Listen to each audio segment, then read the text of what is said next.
semua. Hari ini kita akan belajar tentang pengukuran lingkar perut. Sebelumnya perkenalkan, nama saya Yulius Yanawati, saya perawat di Puskesmas Samigaluh 1. Sebelumnya ibu-ibu ada yang pernah melakukan pengukuran lingkar perut? Sudah, tapi kadang-kadang tidak setiap bulan. Oh, tidak setiap bulan. Berarti tahu ya caranya mengukur lingkar perut gimana? Ditaruh di perutnya. Ditaruh di perutnya. Baik. Nanti kita sama-sama belajar lagi bagaimana cara pengukuran lingkar perut yang benar. Tujuan untuk kegiatan hari ini yang pertama adalah peserta ibu-ibu kader semua mampu melakukan pengukuran lingkar perut dengan benar. Kemudian yang kedua, kita mampu melakukan interpretasi dari hasil pengukuran lingkar perut tersebut. Jadi hasilnya berapa, nanti interpretasinya seperti apa. Oke, ibu-ibu? Sampai sini ada yang mau ditanyakan? Tidak, Bu. Tidak. Baik, ini adalah cara pengukuran lingkar perut. Sebelumnya saya memperkenalkan ini alatnya. Mungkin ibu-ibu sudah familiar ya dengan alatnya. Metlen, ya. Metlen. Nanti yang pertama adalah caranya adalah dijelaskan dulu pada orang yang kita ukur lingkar perutnya. Tindakan apa saja yang akan kita lakukan saat pengukuran. Kemudian lebih baik lagi kalau ini yang diukur ini menggunakan pakaian yang minimalis atau yang tipis. Ya. Nanti yang pertama adalah diraba tulang rusuk yang paling bawah dan tulang panggul. Kemudian diambil tengah-tengahnya. Kalau memang bisa ditandai ya ditandai, kalau tidak kira-kira dengan jari kita. Setelah itu kita raba yang ujung tadi tulang panggul tadi, diambil titik tengahnya. Kemudian orang yang kita ukur diminta untuk berdiri tegak dan bernafas biasa, ya, boten ngampet, ambegane, tidak ditahan nafasnya. Setelah itu kita ukur, kita lingkarkan dari titik yang tadi sudah kita tandai, kita lingkarkan sampai ketemu lagi di alat ini. Setelah itu kita baca hasilnya. Juga praktek ibu-ibu kader juga harus bisa mengukur lingkar perut. Bu Sri atau Bu Kris yang mau praktek mengukur ini? Saya betul ya. Yang jadi sampel siapa Bu? Yang jadi Apa ya? pesertanya? Saya lagi. Nanti begitu. Oh, atau saya? Boleh, tidak apa-apa. Coba ya. Bu Kris sambil mengamati, ya? Iya. Di sini saja Bu Sri. Oh iya. Biar dekat dengan Bu Kris. Pertama-tama, permisi Bu, saya ukur dulu lingkar perutnya. Terus saya cari tulang rusuk paling bawah. Ya. Sebentar Bu Sri. Sini ya. Ya. Terus ujung tulang pinggul. Sini. Diambil garis tengahnya. Terus kita tarik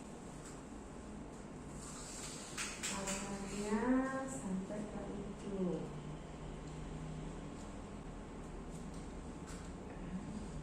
Oh iya, tadi saya lupa menyampaikan. Jadi orangnya disuruh untuk nafas normal, ya, tidak ngampet ambegan, nanti tidak tambah kecil ya. Sudah. Nah, Kemudian kita baca baca hasilnya 76 normal ya. Oh, 76 cm. Baik, terima kasih Bu Sri. Bu Kris mau ditanya hasilnya, disampaikan ya, disampaikan kepada peserta yang dilakukan pengukuran. Nah, baiklah. Jadi kesimpulan dari pengukuran hari ini, dari pembelajaran kita hari ini, bahwa pengukuran lingkar perut itu sangat penting untuk mengetahui faktor resiko penyakit tidak menular pada seseorang, ya. Dengan diketahui lebih dini sehingga dapat dicegah lebih dini.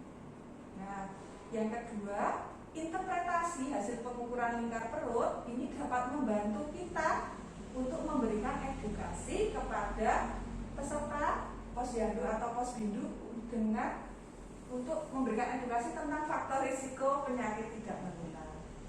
Oke, demikian jadi hasil pembelajaran kita hari ini. Ibu-ibu kader yang luar biasa, saya mengucapkan terima kasih atas perhatiannya, dan mari ini saatnya kita beraksi keras untuk mencegah penyakit tidak menular. Demikian dari saya, terima kasih dan selamat sore. Selamat sore. Assalamualaikum warahmatullahi wabarakatuh. Selamat sore Ibu kader yang hebat. Sore. Apa kabarnya? Sehat ya Bu? Luar biasa. Perkenalkan, saya Dr. Ria dari Puskesmas Sandi Galuh 1 yang pada sore hari ini akan sama-sama belajar dengan ibu-ibu tentang pemeriksaan tajam penglihatan. Sebelumnya, ibu-ibu kader, ada yang sudah pernah melakukan pemeriksaan tajam penglihatan? Belum. Tahu tidak Bu tentang pemeriksaan tajam penglihatan itu seperti apa?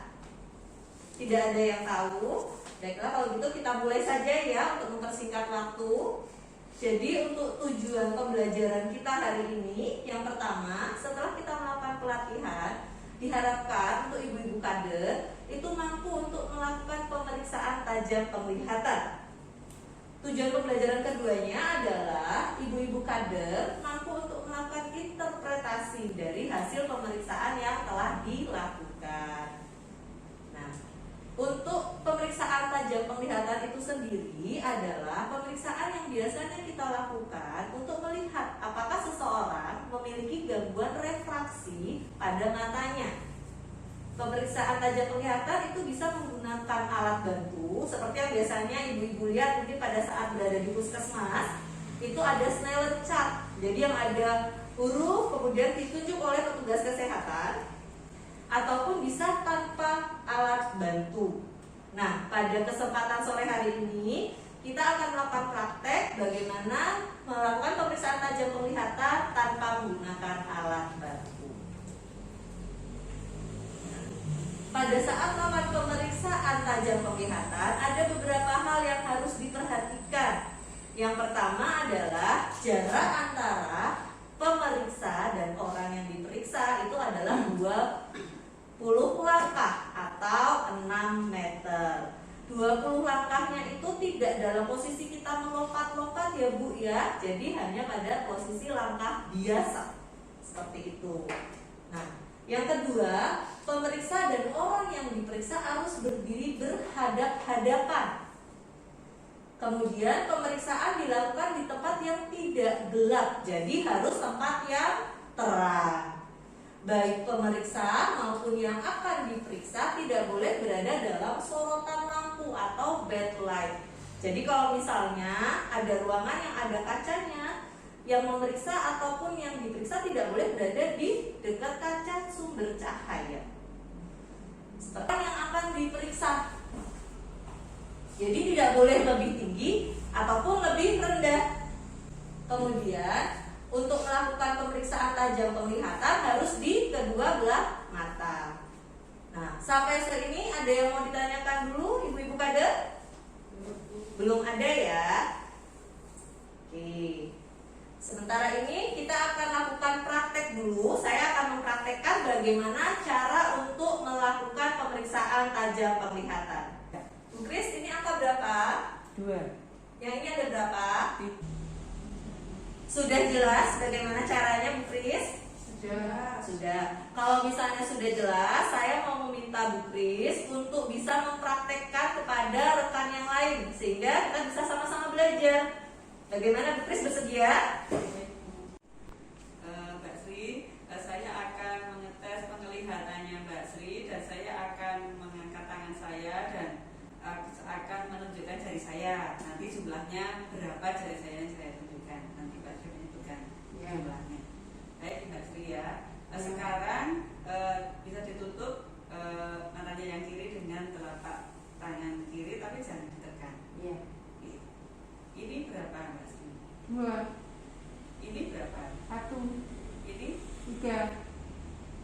Dengan 3 kali percobaan dan semuanya benar, berarti orang tersebut tidak ada gangguan penglihatan.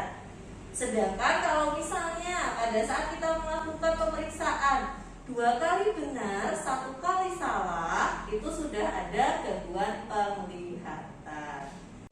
Jadi kesimpulan kita pada pelatihan sore hari ini, yang pertama adalah pemeriksaan tajam penglihatan itu tujuannya untuk melihat apakah seseorang itu memiliki kelainan refraksi atau tidak.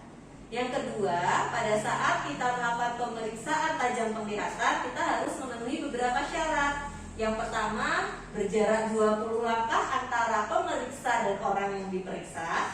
Yang kedua, tempat untuk melakukan pemeriksaan tidak boleh gelap atau backlight.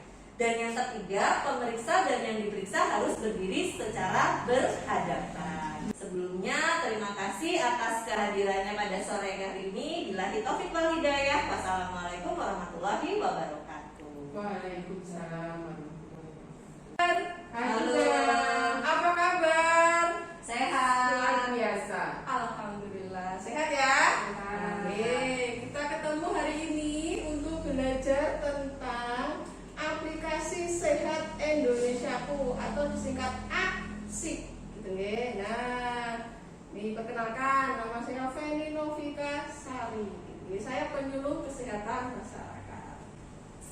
Tadi sudah sampaikan di sini kita belajar tentang aplikasi Sehat Indonesiaku. Ada yang sudah tahu? Belum. Pernah mendengar? Belum, sama sekali belum. Wah, ini. Ya, tujuan kita hari ini itu kita akan belajar tentang pencatatan dan pelaporan posyandu, khususnya tentang PTM. Yang kedua, nanti Ibu Kader bisa menggunakan ASIK untuk pencatatan dan pelaporan PTM. Oke, paham nggak ini? Paham ya? Nah, ini aplikasinya. Aplikasinya seperti ini gambarnya. Oke. Aplikasi ini berbasis Android. Ibu Kader punya HP enggak? Punya HP Android enggak? Android ya. Wah, sip. Ya, nanti ini Ibu Kader akan menggunakan ASIK menggunakan HP gitu nggih. Nah, ini digunakan untuk melakukan pencatatan data deteksi dini PTM. Yang nyatet ini nggak cuma Kader, nanti nakes juga nyatet. Nah, Kader tugasnya nanti mencatat data yang di posyandu.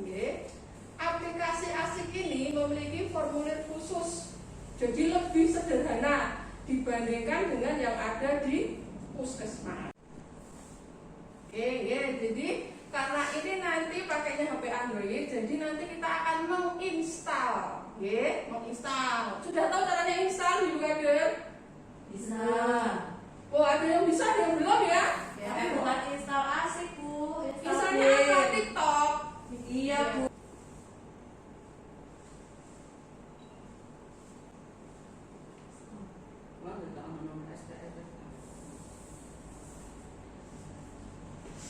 Ya, ini yang kita lihat dulu.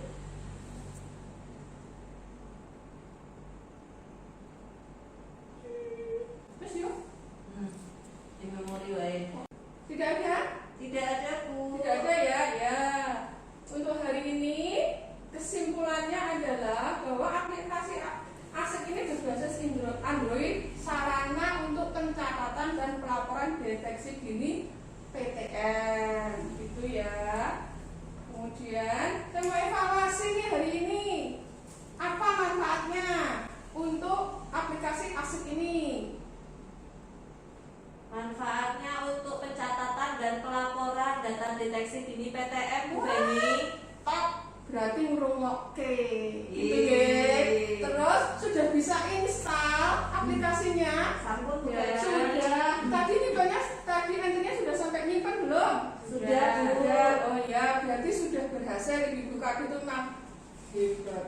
Gitu ya. Terima kasih. Besok jangan lupa kalau posyandu sudah mulai entry, gitu nggih. Siap, Ya. Bu. Dari saya cukup.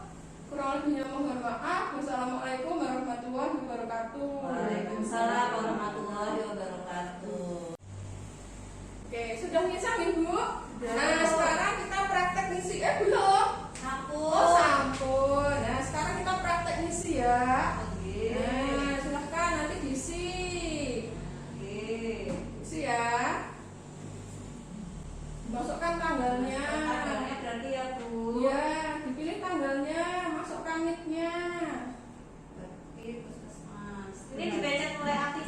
Bu? Ya,